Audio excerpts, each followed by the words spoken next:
Welcome to this Danatec Educational Services webinar. I'm Terry Becker. I'll be providing the webinar for you today. The topic today is Electrical Safety Program, NFPA 70E CSA Z462 changes and updates. This is actually part 2. If you did not participate in part 1, the part 1 webinar is available on an MP4 that can be provided to you. Again, today's topic, Electrical Safety Program, and briefly we'll highlight that requirement identified in NFPA 70E or CSA Z462. But specifically, I wanted to continue in part 2 to talk about the risk assessment procedure requirement in these standards. So again, when I do discuss the topics, just for everybody's benefit, the two documents are technically harmonized with respect to the risk assessment procedure. So just a brief introduction. I am a certified electrical safety compliance professional. That's an NFPA designation that I've achieved. I'm also an IEEE Senior Member, and I achieved that designation with respect to the electrical safety consulting and advocating I've been doing in industry for over 12 years.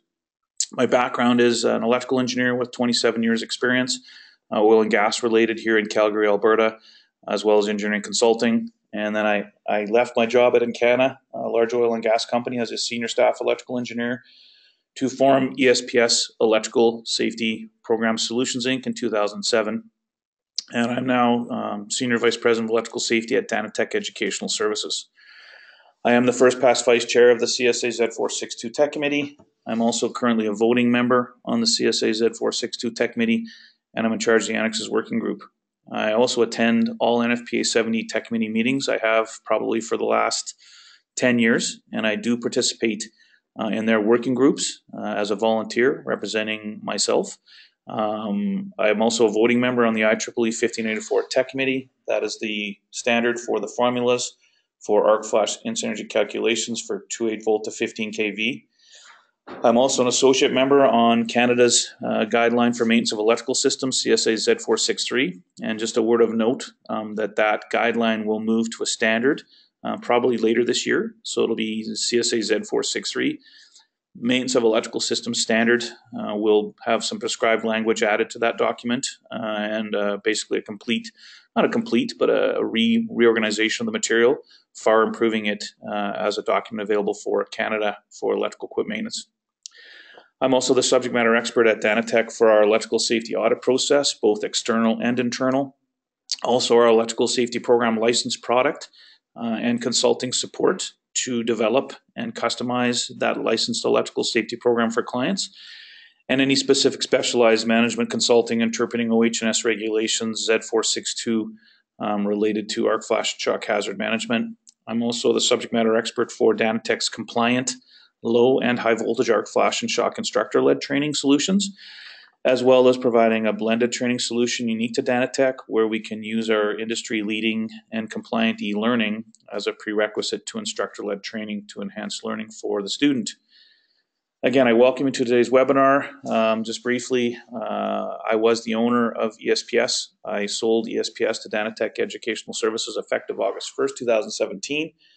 And this is great news for what I was doing with respect to my mission and the vision and values I was providing to industry with ESPS. I can now grow that vision and grow the electrical safety consulting products and training solutions to industry across Canada, hopefully into the US and into the future internationally as we grow electrical safety at Danatec. So if you have not heard of Danatec Educational Services, I encourage you to go to our website, www.danatec.com, learn about our company. We provide regulatory and safety related, again, consulting products and training solutions for basically all of the major hazards that are out there and that employers have to manage with occupational health and safety management systems. In this case, for arc flash and shock, an electrical safety program. Just a bit of a disclaimer that today in this open webinar, I am representing myself as a subject matter expert in electrical safety and working for Danatec Educational Services. The information I'm presenting is my, again, technical interpretation and opinions. If you do need specific information, I caution you to consult the actual CSA Z462 2018 edition and the NFPA 70 2018 edition, and specifically contact CSA Group or NFPA for any specific technical interpretations. Again, what you're hearing today are my opinions, with respect to these standards, the information that's in them, how to interpret that information, how to ultimately apply that information through a documented electrical safety program.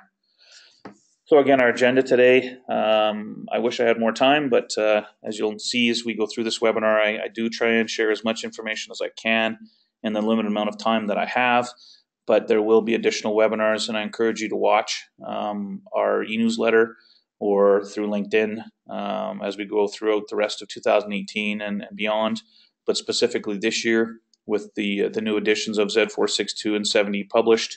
Industry needs clarity, and I will be providing more specific targeted presentations in future webinars. But today is to focus on part 2 of this part 1 and 2 webinars for the beginning of the year here, and specifically talk about the risk assessment requirements within these standards, which I believe, well, I know have been misinterpreted, with people attending what I'll call non-compliant training, where the company and the instructor would not have communicated, in my opinion, the risk assessment procedure and the specific requirements of risk assessment probably correctly. So I'll give you a quick interpretation of that.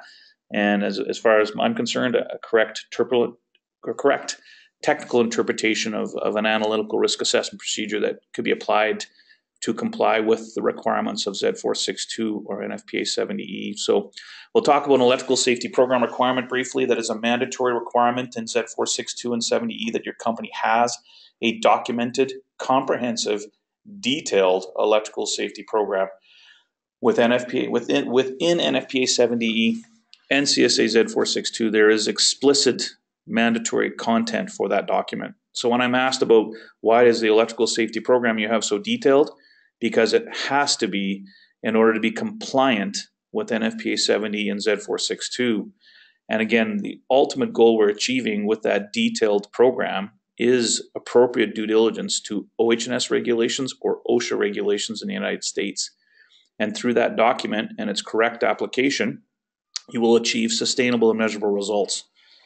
All right, so if you work for an owner company, I'm hoping that you'll have in the background a safety professional. Mid-sized company, maybe you won't have a safety professional, maybe you are the owner, therefore you are the safety professional. So, and then smaller companies, there's a challenge here, right? So occupational health and safety regulations, Canada, US, or globally, they require specific, processes by employers. And for Arc Flash and Shock, we can deliver that with an electrical safety program working complementary to your overall occupational health and safety management system. So within the electrical safety program that I provide to clients, there's a workflow process flowchart. So I'm going to start this webinar by just introducing that workflow process flowchart. Since the beginning, when I worked for Encana Corporation and I was reviewing this topic, it was clear to me that it's all about the work task and then who the work task is assigned to. And that could be an electrical worker or a non-electrical worker. Predominantly, obviously, the electrical worker is the primary worker that's exposed to both arc flash and shock. But separately, we've got a non-electrical worker that's exposed to shock with their use of portable cord and plug connected electrical equipment and extension cords and identifying if they need a GFCI. The context of today's presentation would be a focused review of the risk assessment when we have an electrician or what I call a qualified electrical worker. And that could be an electrician or other task qualified workers. Could be an electrical engineer or technologist doing specialized maintenance and testing. So there's multiple qualified persons, as 70 and Z462 would call it, that are involved, and that would be specifically exposed to arc flash and shock to do their jobs. And that's not going to change. So I've got this workflow process flowchart overview to put this in context of managing work provided to these qualified electrical workers. Briefly, a quick definition of what is risk and risk assessment, and then focusing in on the clause is the clause that was in the 2015 edition of Z462 and 70E, and now the new clause that's in the latest edition or the 2018 edition of 70E and Z462. And for those of you from the US, I'll be using CSA Z462 clauses. The article numbers, it's just a different number in the front. But technically, again, the content is harmonized. So again, I'll have CSA Z462 clauses. They could be substituted directly with NFPA 70 article numbers. What is a risk assessment procedure? We'll discuss, and I'll give you my opinion and interpretation. And then I'm going to identify the role of the arc flash risk assessment and the shock risk assessment. Again, the 2015 edition did have the risk assessment procedure in it. It did call it a shock risk assessment, and it did call it an arc flash risk assessment. But unfortunately, I don't think industry was provided the correct information. And again, that's from training where it just would not have covered this information correctly, and it wouldn't have put it into the context of true risk assessments. There's a difference between hazard identification, strictly on its own, and risk assessment, and we'll go through that today. And what I've listed is that we have to look at two things under arc flash and shock. Well, one thing really is you're looking at potential injury or damage to health of the worker. But in the 2018 editions, it wants you to put more to that. It wants to go beyond that, and specific to the arc flash and shock hazards, it wants us to look at the likely occurrence of exposure of these hazards to the workers, what I again identified as a qualified electrical worker. So I'll go through that briefly, but I'm going to talk about the overall risk assessment procedure and then the role of these complementary arc flash and shock risk assessments to put it in, again, what I believe is the proper context and what I did promote for the 2015 editions, and that really hasn't changed for the 2018 editions. What has changed is that you definitely shall be doing risk assessments for energized electrical work globally for the work task, coming up with a risk level or residual risk level for the job or the job and the individual work tasks, and then specifically for the independent exposure of the worker to arc flash and shock risk assessments. So, electrical safety program requirement. I highlighted this more in part one of this two-part webinar series, but I'm just going to highlight it here again, that within NFPA 70E and Z462, it is a mandatory requirement that your company shall have a documented and implemented electrical safety program, and it should be complementary to your overall occupational health and safety management system. And again, this is what I have been basically telling industry for over 10 years now. And that's why my company previously was called ESPS, Electrical Safety Program Solutions. From the get-go, when I created the logo for the company and that name, it's because that has been the solution all along. Unfortunately, industry has taken a bottom-up approach to the hierarchy of risk control methods and purchased PPE, sent their workers on training, and where you own the electrical equipment, you spend a lot of money on an incident energy analysis study. And then all three of those independent risk control methods weren't well understood, and there was no documentation to support when to use the information, who used it, and how to decide on the PPE, and to ensure that the training was understood and being applied, because there was no management system behind those risk control methods. So again, this program has to be a documentation solution, right, that has a structured main document, supporting documents, forms, flowcharts, and all this information ultimately is used to ensure that you are achieving what we're going to talk today, the residual risk level that you would anticipate for your workers. So this is a workflow process flowchart that's part of the electrical safety program that I provide to clients here at Danatec. Again, I said it's all about the work task and the worker that receives it, and work is managed. We, in industry, whether it's construction related and then energization during that phase of construction, or ongoing maintenance, any discipline, whether it's a plumber, an electrician, a mechanic, right? The work that they receive is managed. It's managed through a computerized maintenance management system or some informal, control of work documentation your company may have if you don't have a software tool. So it could be formal or informal, and then it's planned or reactive. And again, after that, the worker gets this work. It's a job. The motor's not running. Go make it run. So underneath that job, there's discrete energized electrical work tasks, one or maybe multiple under a single job, and the worker may be exposed to arc flash and shock. So you give them the tools, you give them the training, you give them the PPE. They ultimately manage their individual risk. It's always been about risk, and not only just for arc flash and shock, it's for all workplace hazards. So the workflow process flowchart outlines an administrative process for your overall safety management system, but specifically as that worker processes that work or that job and the discrete work task, what do they have to do so that they are complying with the requirements of NFPA 70E or CSA Z462. And again, I'll show you the flow chart. We'll go through it briefly, and then we'll move forward with, again, the risk assessment review for this webinar. Again, this sort of positions actually the risk assessment, as you see as we'll go through the flow chart. So this is the flow chart, and I'm going to blow it up on the slide. So basically it starts on the left at the top where it says start, and this worker receives the work and they process it through the flow chart to completion and submission of what I call their work package to their supervisor. And the work package is comprised of both, the work order itself, any overall occupational health and safety management system documentation, and then the documentation that I specifically recommend an electrical safety program has available to the worker to review, or that the worker themselves has to fill out in the field, again, to meet the minimum requirements of NFPA 70E and CSA Z462. So there's some other steps here I'm going to probably skip over, specifically steps 2 and 3 on the left. So we start at the top. We've got step 1. The worker receives the work request, formal or informally, planned or reactive. And then they would go to step 4 if they're not going to construct temporary power.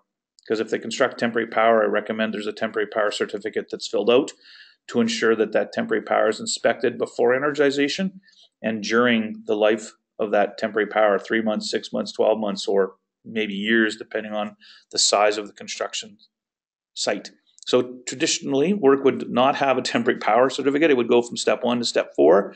After the job is received by the worker, they need to identify against the work task description underneath the job that they're exposed to arc flash and shock. If they are, step 5 implies that a risk assessment procedure shall be followed.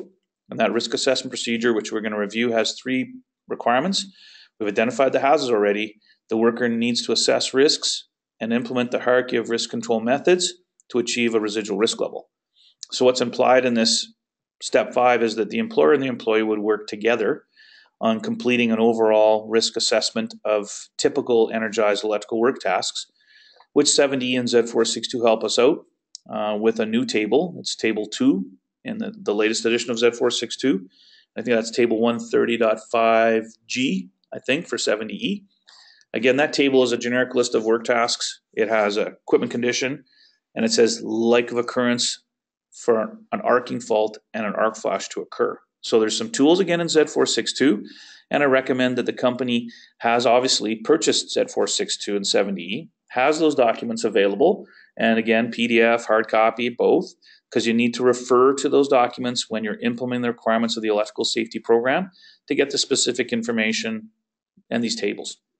So within the electrical safety program, we can provide a summary table of specific requirements of when an energized electrical work permit is required, when what I've developed and call an energized electrical job risk assessment form, which is a specific form that I created here at Danatec that's used in the field by the qualified electrical worker to document their arc flash and shock risk assessments, but more to that, they actually document that they've applied the hierarchy of risk control methods, which would be identified with step 5 with the employer and employee in the field to achieve what we assumed would be the residual risk level when we completed committee-based risk assessments outside of step 5. So separately, the energized electrical work permit, step 6. So this is a totally separate topic from risk assessment. It always was. So there's still a lot of misunderstanding with respect to when an energized electrical work permit is required.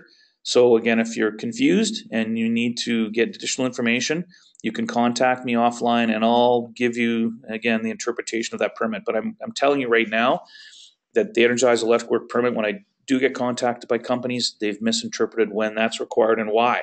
So we've got 2 issues. One that's been there a long time, which is the energized electrical work permit, and this new risk assessment procedure that was in the 2015 edition, but industry, in my opinion, has not implemented properly or effectively, probably because of non-compliant training. The training would have skipped over this risk assessment procedure. It just would have said, do an arc flash risk assessment, shock risk assessment, put on PPE. But all you've done when we look at risk assessment is you've only identified the potential injury or damage to health, and you've only implemented PPE, and that's only one element of a risk assessment. So we go from step 6, if you don't need a permit, most of the time you shouldn't, then we move through to step 7, which if you have the permit, you process it, and step 8, if your company or your contractor that works for companies that require a separate safe work permit, then you would process that through their control room. So at this point, the worker's proceeding to the job location within the facility. And when if you don't need a permit, most companies don't have a safe work permit requirement. If you're a contractor within your own company, you may or may not need that safe work permit if one's implemented. So let's go to step 9. So at this point, the worker's got the job. They know there's discrete work tasks that expose them to arc flash and shock. We've taken the risk assessment procedure, and through the electrical safety program, we've got an electrical hazards or an energized electrical work task risk register table. I'll show you that coming up in some slides. And now the worker has to go out and process the job and complete the discrete energized work task. So they're at the work task location in step 9. Your overall safety management system may or may not include an overall field level hazard assessment document or equivalent. And there's multiple forms of that, multiple names for that, depending on the industry I'm in. I see different versions, different names. So they would fill that out first. They would say they're exposed to arc flash and shock, plus any of the other hazards that they need to manage. But specifically arc flash and shock, after they identify that on the FLHA, when I work with clients, provide a separate energized electrical job risk assessment document that the qualified electrical worker would then be required to fill out. And there's multiple reasons why there needs to be a separate document. So first and foremost, 2018 editions of 70E and Z462 advise that there needs to be a job safety plan. So through this energized electrical job risk assessment, the qualified person, again what I call the qualified electrical worker, which could include other task qualified workers, would document their job safety plan on the specific EEJRA for that job and the discrete energized work tasks. They also use that form to complete job briefing for themselves or when there's multiple workers. So again, this workflow process is something that I've customized that outlines administrative requirements and specific requirements of NFPA 70E and Z462, right, for ultimately the worker that's exposed to fulfill their requirements and the company's requirements to ensure that residual risk to the worker when they perform justified and authorized energized work is as low as reasonably practical. So again, they'd fill out the paperwork. Then they'd establish an electrical work zone in step 10. This is not a defined term in 70E or Z462. It's defined in the electrical safety program. This is a barricading system. Usually red danger tape is the easiest to use. You can have plastic red danger tape. You can have magnetic red fabric tape. You can have stanchions. You could have another worker. But we got to be careful here because not all energized electrical work requires 2 workers. So if you only have 1 worker, they still have to provide an established electrical work zone. The key is we're trying to keep unprotected, unqualified workers out of that work zone when the primary worker, a qualified electrical worker, is exposed to arc flash and shock. So then the worker, because we've given them training and we've given them PPE, they'd have that with them. They would pre-use check the PPE. They would don it, and they would perform the energized work tasks. And if there's a procedure, if one's required, they would follow that procedure in step 11. After they complete the energized work task, they doff the PPE, and then I've added a post-job analysis requirement.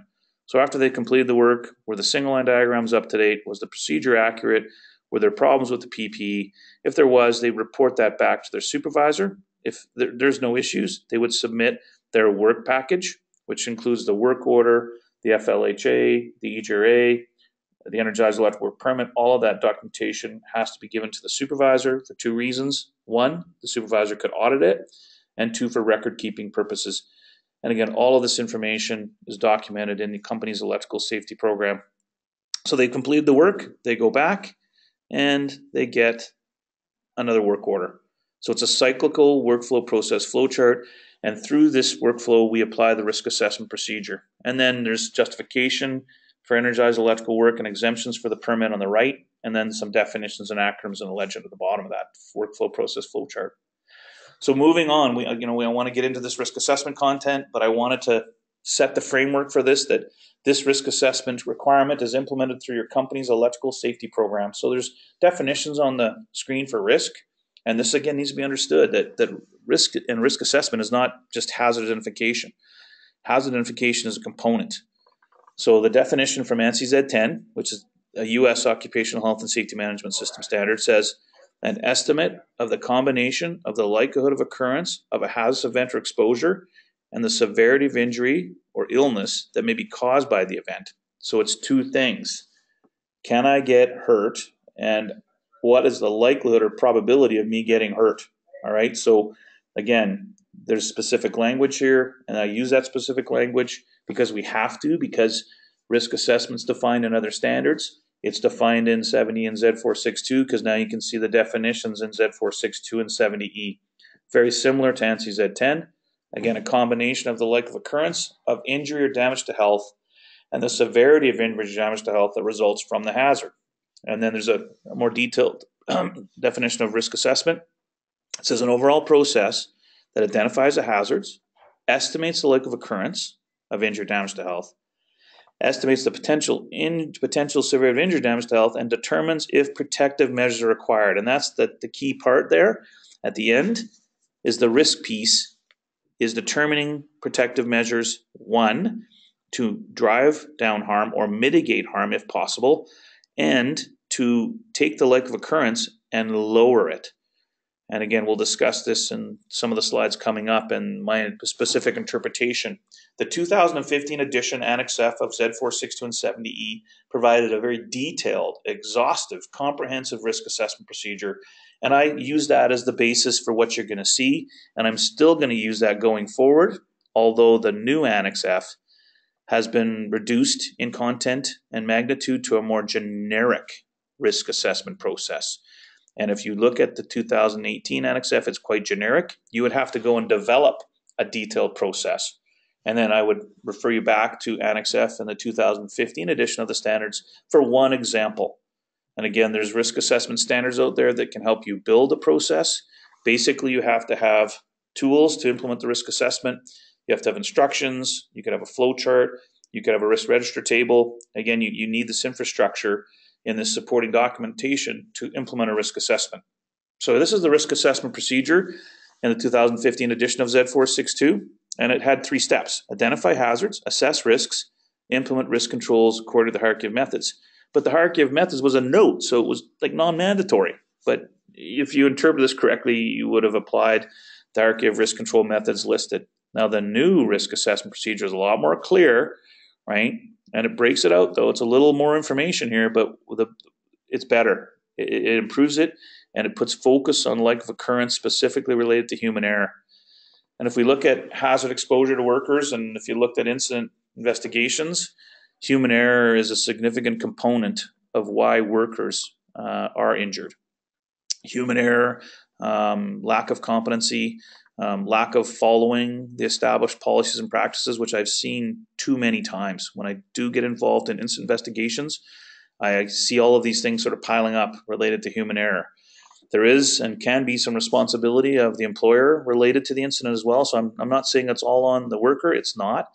Again, when you get into these incident investigations, it's a breakdown on the system, human error, other issues. But what we see now in the 018 editions of 70E and Z462 is a more comprehensive risk assessment procedure. So you will identify hazards, you will assess risks, and you will apply the hierarchy of risk control methods to reduce risk. And again, that reduction in risk, there's still risk left. There's never zero risk. It's called residual. And then it puts focus on human error now, and that you shall use the hierarchy of risk control methods from the top down, not the bottom up. Elimination first. If we can't eliminate, can we substitute with other processes or systems or equipment? Can we look at engineering controls, which is again a longer term solution? So substitution engineering controls. The owner of the electrical equipment has to implement those as opportunities. If you're a contractor, you'll have to receive whatever your client has provided you with respect to substitution or engineering controls when you're completing the specific arc flash and shock risk assessments. So elimination first, longer term, short term substitution, engineering controls. Then we have awareness through warning signs and barricading and signage. So there might be equipment labels for arc flash and shock hazards applied, which is available to workers. There's some changes there in the 018 editions. Results tables can now be provided to the employee directly from the incident analysis studies and or equipment labels. So again, you got this awareness information. Administrative controls is training and procedures, and PP is last. The key with the PPE is there has to be proper care, use, and maintenance.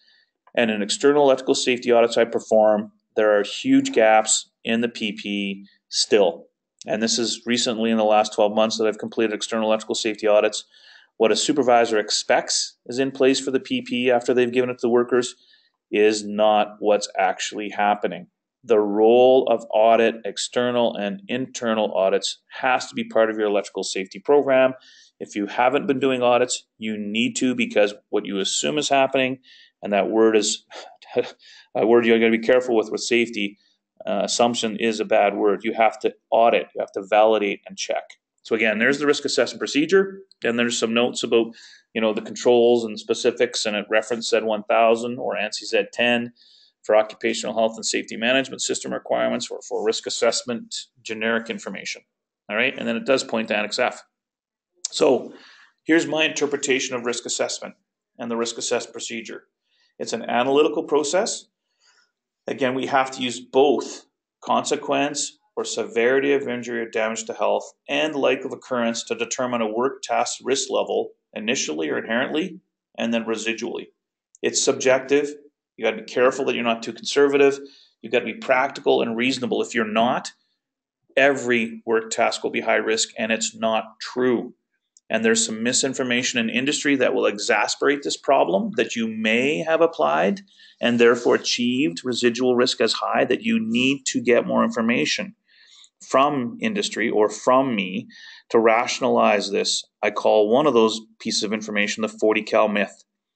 Energized electrical work can be performed at greater than 40 calories per centimeter squared.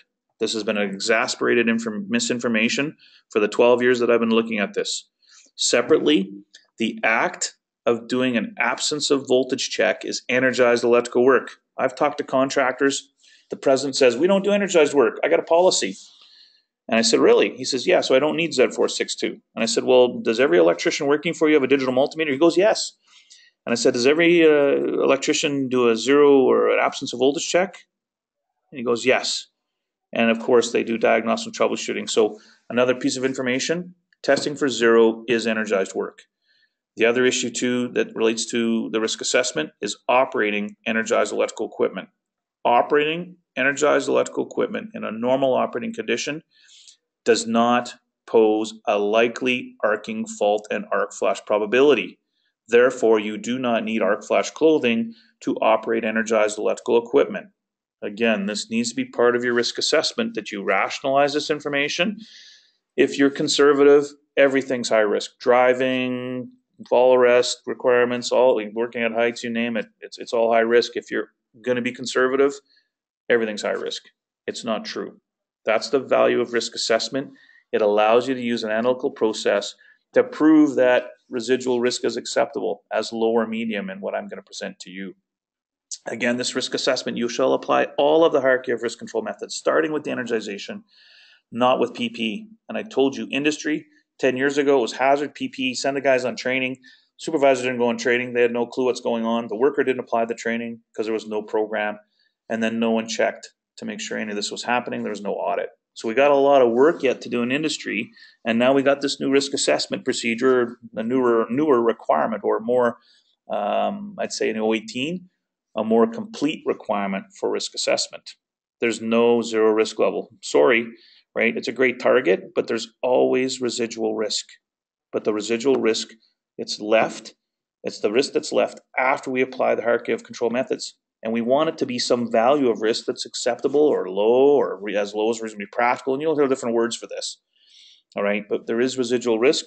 We just need to make sure that we understand what that means, and that the worker, this is the key for the documentation in the workflow process flowchart, the worker in the field tells the supervisor that they are using the risk control methods that was assumed to be applied to achieve the residual risk level. So again, here's that hierarchy of risk control methods. This is documented in a whole bunch of different standards out there. Occupational health and safety management system standards on the government's websites, Z462, 70E, you name it. All right, so this is what needs to be applied in the risk assessment to achieve the residual risk level. So let's move past this generic risk assessment for a minute, and let's talk about the individual arc flash risk assessment and shock risk assessments. These are two independent assessments that are part of the overall risk assessment. They are not the risk assessment procedure. They're components of it for the two unique hazards that we're assessing as far as identification, assessing risk, and again, applying the risk control methods to achieve the residual risk. So one job can have a discrete energized work task voltage measurement with the two hazards of exposure and for arc flash, a secondary effect of blast. So the overall risk assessment is for the job and that discrete work task of a voltage measurement, let's say on 40 volt equipment. So part of that risk assessment is to determine the potential injury or damage to health and use the arc flash and shock risk assessments to define, again, additional protective measures. And again, additional protective measures are the boundaries and the PPE and work practices. So what I've got on the screen is the shock risk assessment. This is new language for 2018, and it needs to be understood, and it needs to be implemented as it's outlined. So a job is given to a worker. There's a discrete work task of voltage measurement. They identify the voltage at 40 volts. From the training, they know that at 40 volts, we can create an arcing fault in an arc flash with an abnormal condition on normally operating energized electrical equipment. And due to inadvertent movement, when there's exposed conductors and circuit parts, they could be exposed to shock. Again, the qualified electrical worker. So they now, this is the change. They have to identify that that's the case for shock. They're exposed. But now they and you, as the supervisor or manager, right, has to work with them to say, okay, well, what's the likely occurrence of that injury or damage to health? And what's the potential severity? So we need to put the focus, and this is rightfully where it should be, is on prevention first, protection last. So we want to put focus now more than ever on the likely of occurrence. And when I talk about risk assessment, there's three very important parameters. We have a qualified and competent worker. Qualified first with some sort of trade training or professional training, but then competency is validated separately based on experience on the job and being able to apply that generic qualification training to achieve, the ultimate work completion that the employer requires. So we need to put focus on that. Previous till now, it was put PP on, manage harm. And some companies were looking at likely of occurrence with the O15, but again, in my experience, I don't think a lot of companies, globally were. So I'm going to try and help industry interpret this, understand it, and then help you implement these requirements. So again, identify if you're exposed to shock hazard related to the voltage measurement where the voltage is 480 volts, and there's inadvertent movement shock with inadvertent movement risk to expose conductors and circuit parts, therefore shock risk. And then you have to determine again, likely of occurrence, potential injury, damage to health, apply the risk control methods. In this case, for shock risk assessment, it's specifically saying these additional protective measures, and that's new. That wasn't in the O15 standards. And again, those additional protective measures are work practices, PPE. So that's shock risk assessment. And then here's how you determine additional protective measures after you finish this first part is you have to know the voltage, the maximum voltage of exposure. Then you define the limited and restricted approach boundaries for shock, and you use those boundaries to define policies and rules. And then the worker goes inside restricted. They need to be insulated with appropriate PP tools and other equipment. And documentation, there's the key. The results of the shock risk assessment shall be documented. Guess what industry has not been doing? There's been no field documentation by the qualified electrical worker that they've done this. Now moving on to arc flash risk assessment. So again, there's these two risk assessments underneath the overall risk assessment procedure. And again, these assessments are determining additional protective measures. And those additional protective measures are then applied, right, as risk control methods, right, specifically to mitigate harm or reduce harm. So for shock, back to shock for a minute. If we apply the PPE and the PPE is approved, the PPE has been tested, 6 months test on the rubber insulating gloves, and they're worn with leather protectors, they're stored properly, they're pre-use visual and air, those gloves are very likely to not conduct. And we should achieve a zero current flow through the body. Plus, we'll have insulated hand tools that will be pre-use inspected for any damage and rating. I'm going to be holding probes, right, on a 1,000 volt test instrument. So as far as inherent and residual harm, we can take electrocution down to zero current flow. For arc flash, it's a little bit different, right? Arc flash has secondary effects that have to be managed with different types of PPE or the lack of PPE.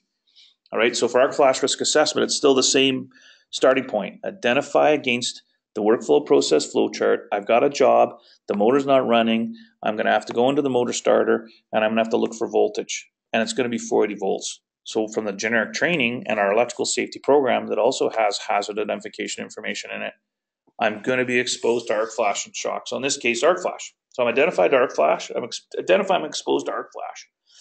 But this is the new requirement, item B. So I just don't put on PP now.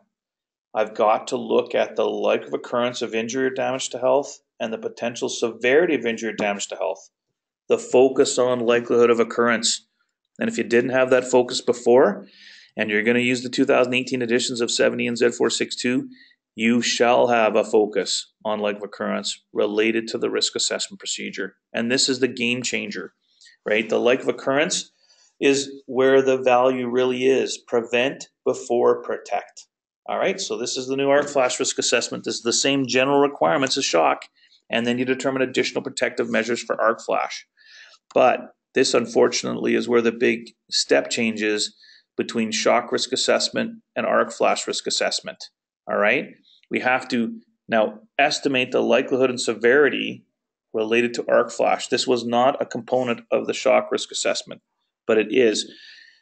As far as the key changes, this shock risk assessment and the arc flash PP category table method are the big game changers or the key changes in the 2018 editions. And again, I'm providing you insight today in this webinar to give you some education, to give you some information so that when you get your copies, and as I said, please buy copies of Z462 and 70E. You have to have them.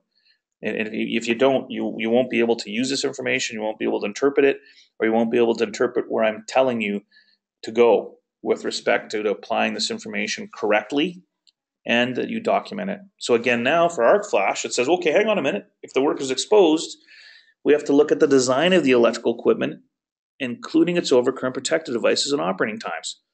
Okay, what does that mean? And then it says, well, we also have to look at the electrical equipment operating condition and condition of maintenance, and those two actually relate. So this is, again, separate issues you need to look at for arc flash as part of the arc flash risk assessment. And you can accommodate a review of these by implementing a comprehensive risk assessment with a risk register table. And we'll get to that. So now, oh my God, what's next? Well, holy smokes, additional protective measures. Okay, well, this is what was there before. Well, it was, but now this is a down. This is clause 4.3.5.3, so it's like this step 3 in the arc flash risk assessment. Once I get to this point, then I determine additional protective measures. So I have to have appropriately related safety work practices. I've got to get the arc flash boundary, and I got to determine the PP when the worker's inside the boundary and when the worker's exposed to an arcing fault probability in arc flash. And then all of a sudden there's this new table 2. Well, this table 2 didn't exist before. Where's that coming from?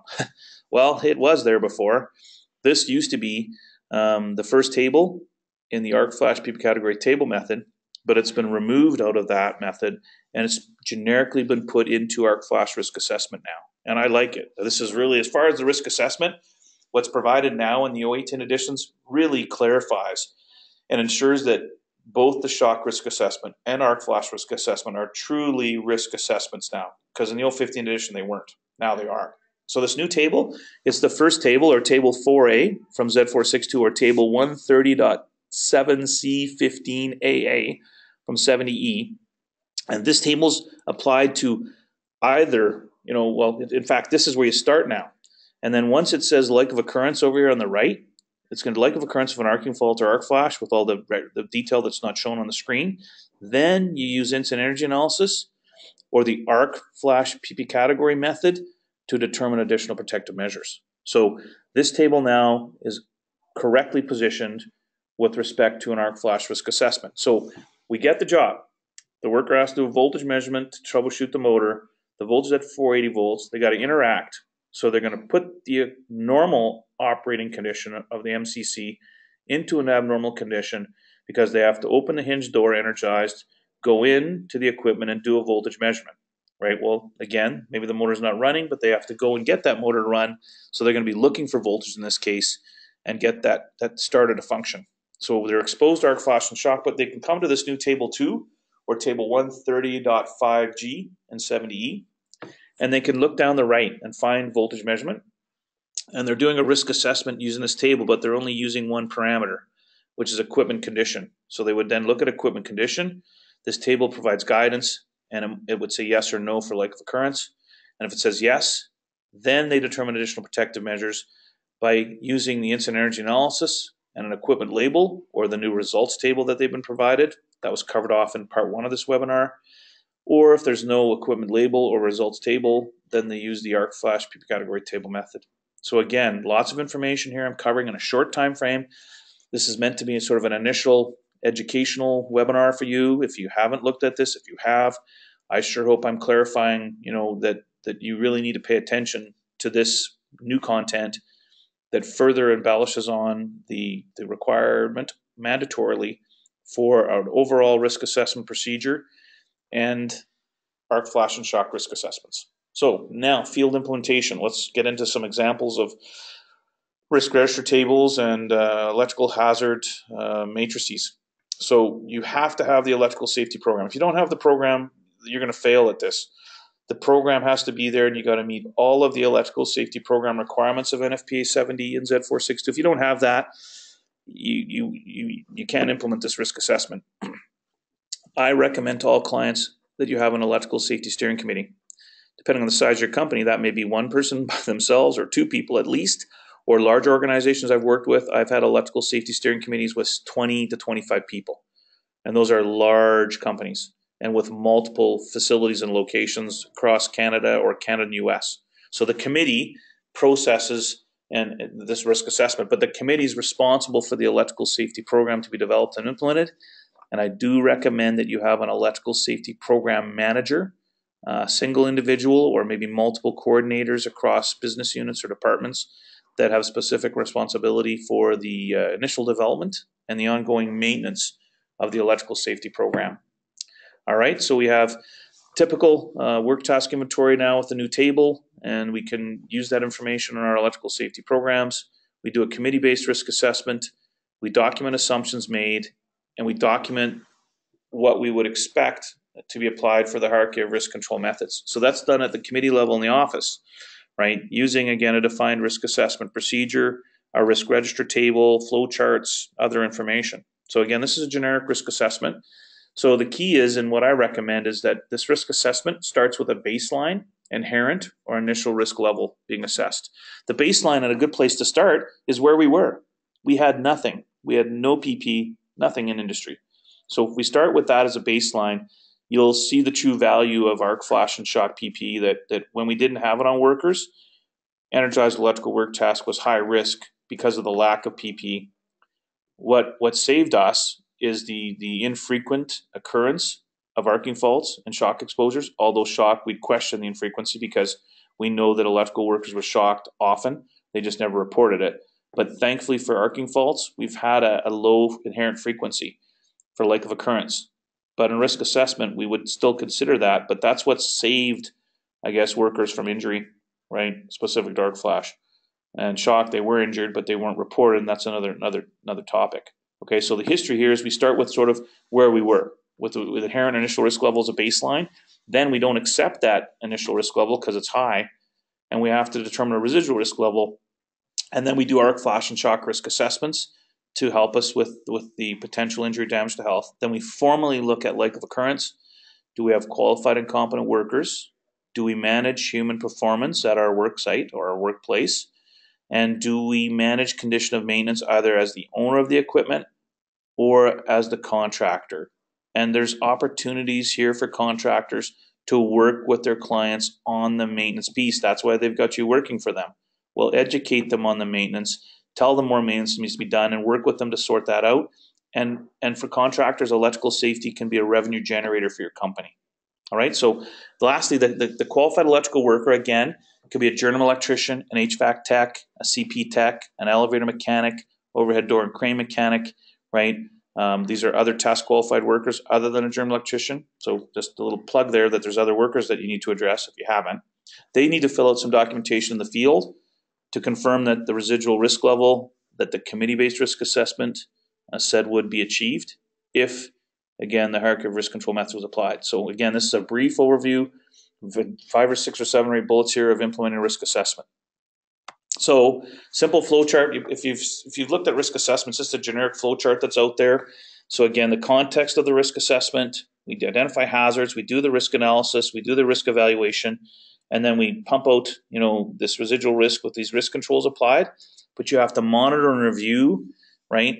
And real time. So once you do a risk assessment for templated energized electrical work tasks today, you need to review it actively, one, to make sure the workers are applying those risk control methods, but two, your electrical safety steering committee should at least open that up annually and validate again everything that was assessed. So once you do this for discrete energized work tasks at the committee level, you're done. But you need to make sure that you review that overall risk assessment at least annually or more frequently, and then in real time that the hierarchy of risk control methods that you assumed is being applied is.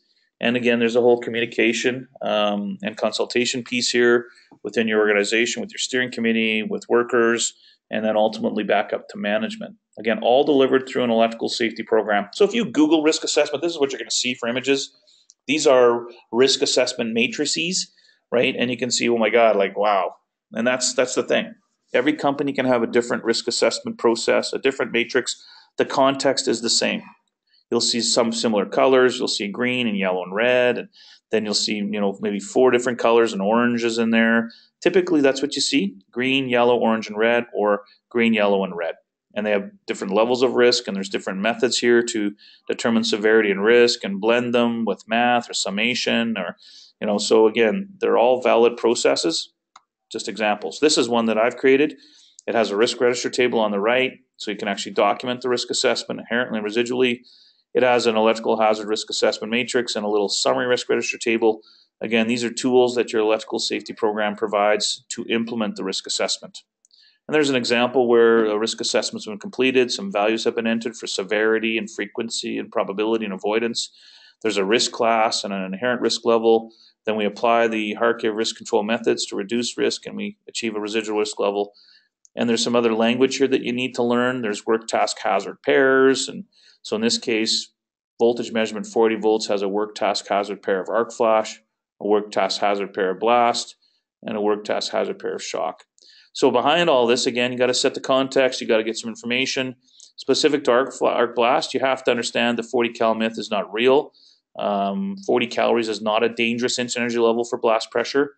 That's been misinformation that's been communicated through, unfortunately, multiple sources, engineering studies, non-compliant training. Again, so you got to make sure you set the context of this, or everything will be high risk, and it's not true. Plus, there's another NFPA document that came out in 2015. It's Electrical Incident Statistics for North America. It's public domain. If you're not aware of the document, you can't find it, get in touch with me, tbecker@danatec.com, and I will get you that NFPA report. You need statistics and information that helps review your interpretation of the hazards and the like of occurrence. So again, you got to get organized, get your program together, get backup information. Now you're going to go, wow, look at that. Well, if you roll this all up, on the left-hand side, you're going to see generic list of energized electrical work tasks. And again, the columns in between are additional information on permit required, EJA required, equipment condition. Depending on the work task, is there arc flash or shock risk exposure? There's some electrical safety program PP levels indicated, and can an operator do this work task, yes or no? And then there's an inherent risk assessment where you see all the red, and then the residual risk assessment, you can see it all green and yellow. So this is a rolled up risk register table for generic energized electrical work tasks. And this is one of the tools that I provide to clients as a completed energized electrical work task risk register table and risk assessment. So bringing things to a close, and again, I'm trying to manage the time, and it looks like I'm on track. I'm on track for the time. Is this risk assessment piece. You've got to do some homework, and you've got to have an electrical safety program. If you don't have a program, you'll fail. You've got to start with that, and this has been my advocacy since 12 years ago. The name of my company back then was ESPS Electrical Safety Program Solutions. You've got to get a documented program. You've got to have the risk assessment procedure identified within that program. And again, you're using Z462 or 70E as a basis for due diligence to OH&S regulations. The only way you can prove that to the regulator is with documentation. Again, when you have the incident, it's when you'll prove to yourself that you didn't have all of the controls you needed in place. You've got to start with the electrical safety program. Then the risk assessment procedure has to be correctly implemented, and you have to be cognizant of the fact that if you don't implement correctly, everything's high risk, which isn't true. And then the risk assessment procedure and the individual arc flash and shock risk assessments have to be documented. And it says completing an arc flash risk assessment and shock risk assessment, they're not the risk assessment procedure. They're components of the overall risk assessment procedure. You need to determine an overall residual risk level for the job and the discrete energized electrical work task or work task performed underneath it. Field implementation of the risk assessment, it has to be documented. In fact, it shall be documented, and it shall, not should in this case, it shall include documenting the hierarchy of risk control methods that are field applied to achieve the residual risk level. The workflow process flow chart I've shown you, it's a flow of how work happens. How does this energized work happen? Well, it doesn't happen just out of the blue. It's planned or reactive, and then through that workflow, we can communicate to management, supervision, and qualified electrical workers what they need to do when they get that work order or that reactive work request. It is an administrative flow diagram. There's paperwork, unfortunately, and when we have to let the workers know that, we know you don't like the paperwork, but we need you to fill it out. And filling out that paperwork will help you reduce your risk. And it helps us as a company make sure that we are giving you the tools that you can apply the training with to achieve this residual risk level. Again, I get comments, well, Terry, that's a lot of information. Well, that last bullet says safety is not easy. It is not easy, but it can be easier and it can be managed if you have documentation. If you've just sent your workers on training and just bought PPE and you just have equipment labels, you're going to, well, geez, that's easy. Well, it may be easy, but it's also not good due diligence. You need detailed information. You need documentation. There's 3 words I've heard over the years with occupational health and safety. Document, document, document. It shall be created and utilized. It's delivered through your electrical safety program. It is the basis of due diligence to OH&S regulations, Canada, US, internationally. So again, this was part 2 of a 2-part webinar. If you didn't attend the first part, let us know. Send us an email, tbecker@danatec.com. Again, download the differences document. All right. Just again, closing remarks. Get an electrical safety program. If you don't have one, Danatec has available a compliant electrical safety program that can be licensed, customized, and used with a completed risk assessment procedure and that completed risk register table that you validate and apply. Danatec also has available compliant arc flash and shock training solutions. I am unfortunately going to tell you that not all training in general, in this case, not all arc flash and training is the same. There's a lot of training out there for arc flash and shock that's not compliant. If you want to know what compliant training is, get in touch with me. It's very important that you do follow up on the training that you're providing your workers, the company, who's the subject matter expert, who are the deliverers of that training, is the training truly training or is it just a seminar? Again, get compliant training, deliver that training, and it is a key requirement of a risk control method, but it's only one element of risk control. So don't put all of your eggs in one basket. We sent the guys on training, we got PP, we're done. It's weak due diligence and it's not effective, and the risk assessment would prove it, that if you haven't done a proper risk assessment and if you haven't looked at like of occurrence and potential injury damage to health, you have weak due diligence. So again, I thank you for attending today. I noticed that no questions have come in at this point in time, and you may not have any questions at this point in time, and that's fine. I do encourage you that you could get back to me with questions. My contact information is tbecker@danatec.com. Again, lots of information provided, not meant to be overwhelming, meant to educate you that effective management of arc flash and shock hazards, depending on your company and your workers, requires detail. It requires documentation. And if you don't have that detail and documentation, and if you ever have an incident, you'll be subjected to oversight that you don't want to experience. And this is a general comment to all hazards. I have been involved in investigations, and I'm telling you, it's not where you want to be, but you in fact have to plan for that. So that's another discussion with respect to electrical safety programs and having, appropriate incident reporting, incident investigation, and emergency response related documentation and training for your workers. So again, no questions right now, that's fine. If you do have questions, please get back to me. I do appreciate all of you attending this Danatec Educational Services webinar. Please watch. I will have additional webinars throughout the remainder of the year and in future years as well, but specifically this year to try and get out good information on the 2018 editions of 70 and Z462, educate you, give you the information you need to help you make the right decisions, to get the right training, get a program in place, audit what you're doing. And unfortunately, again, in general, for safety, that takes time, it takes resources, it takes money. So you need to make sure you follow up on all that. So thanks a lot. Again, there's no questions at this point. I'll close the webinar. And again, thank you for attending, and be safe and keep your workers safe from arc, flash, and shock hazards. Thanks a lot and have a great day. Bye.